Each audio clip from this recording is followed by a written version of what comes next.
بھٹو صاحب کے احسانات اس قوم پر، اس امت پر بڑے ہیں۔ ہمارا فرض ہے کہ جو بھٹو شہید کا عدالتی ریفرنس سپریم کورٹ میں اس وقت زیر بحث ہے اور غالباً پیر کو اس کی سنوائی ہے، میں چاہوں گا کہ سپریم کورٹ اپنے اس فیصلے میں جو غلطی، جو عدالتی قتل پاکستان کے پہلے جمہوری منتخب وزیر اعظم کا ہوا تھا، اس فیصلے کو درست کرے اور پاکستان پیپلز پارٹی کے کارکنان کو،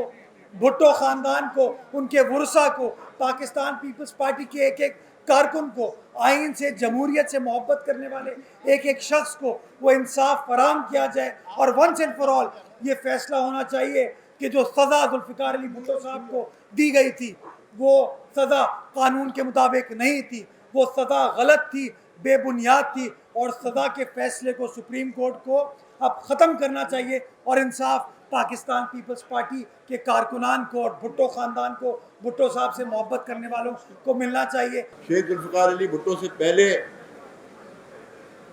یہاں آپ کسی ایلیٹ کلاس کے ساتھ، صنعت کار کے ساتھ آپ بات نہیں کر سکتے تھے۔ یہاں حاکم اور محکوم تھے، لیکن شہید ذوالفقار علی بھٹو نے اس محکوم لوگوں کو زبان دی، جینا سکھایا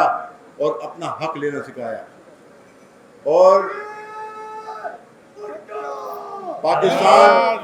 پاکستان پیپلز پارٹی کا جو 56 سالہ دور ہے،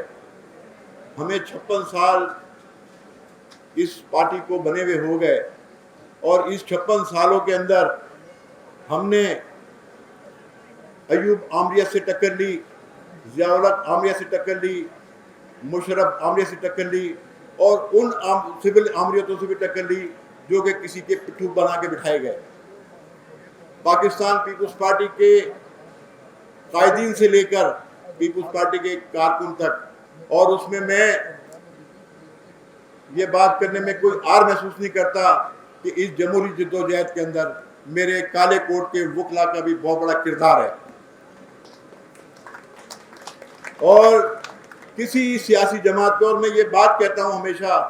کہ آپ پوری دنیا کی سیاسی تاریخ اٹھا کے دیکھیں، پوری دنیا کی سیاسی تاریخ اٹھا کے دیکھیں، پاکستان پیپلز پارٹی سے بڑی سیاسی جدوجہد کسی سیاسی جماعت کی نہیں ہے، کسی سیاسی جماعت کی نہیں ہے جس کے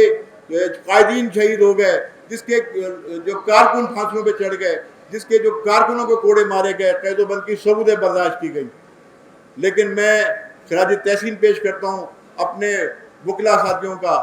کہ انہوں نے جمہوری جدوجہد کے اندر، یہی کراچی باہر تھا جہاں سے ہم جمہوریت کی آزادی کے لیے، جمہوری آزادیوں کے لیے یہاں سے جلوس نکالتے تھے، جدوجہد کرتے تھے، یہی سڑکیں تھی، یہی دروازے تھے، یہی کورٹ تھی جہاں سے سیاسی کارکنوں کو ریلیف ملتا تھا۔ دوستوں، آج ہم اس عظیم شخصیت کی 96ویں سالگرہ منا رہے ہیں، اور آپ دیکھیں کون سا ایسا لیڈر ہے جس کو 96 سال تک یاد رکھا جائے، جس کی برسی بھی نہایت عقیدت و احترام سے منائی جاتی ہے، جس کا مزار آج جہاں سے وہ لوگوں کے دلوں پہ حکمرانی کرتا ہے، یہ شہید ذوالفقار علی بھٹو ہے۔ آج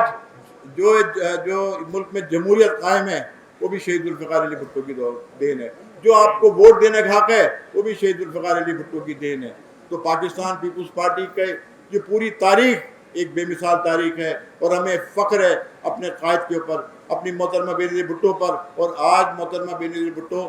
شہید اور شہید ذوالفقار علی بھٹو کا علم لے کے بلال بھٹو زرداری آگے جا رہے ہیں۔ پاکستان کے عوام کی تائید اور حمایت سے، ان کے ووٹ کی طاقت سے انشاءاللہ پاکستان پیپلز پارٹی اس ملک میں ایک واضح کامیابی کے ساتھ سنگل لارجسٹ پارٹی بننے جا رہی ہے، اور بلال بھٹو زرداری انشاءاللہ وہ جو خواب پیپلز پارٹی کے کارکنوں نے، پاکستان کے عوام نے دیکھا تھا، بلال بھٹو زرداری انشاءاللہ اس ملک کے وزیر اعظم بننے جا رہے ہیں۔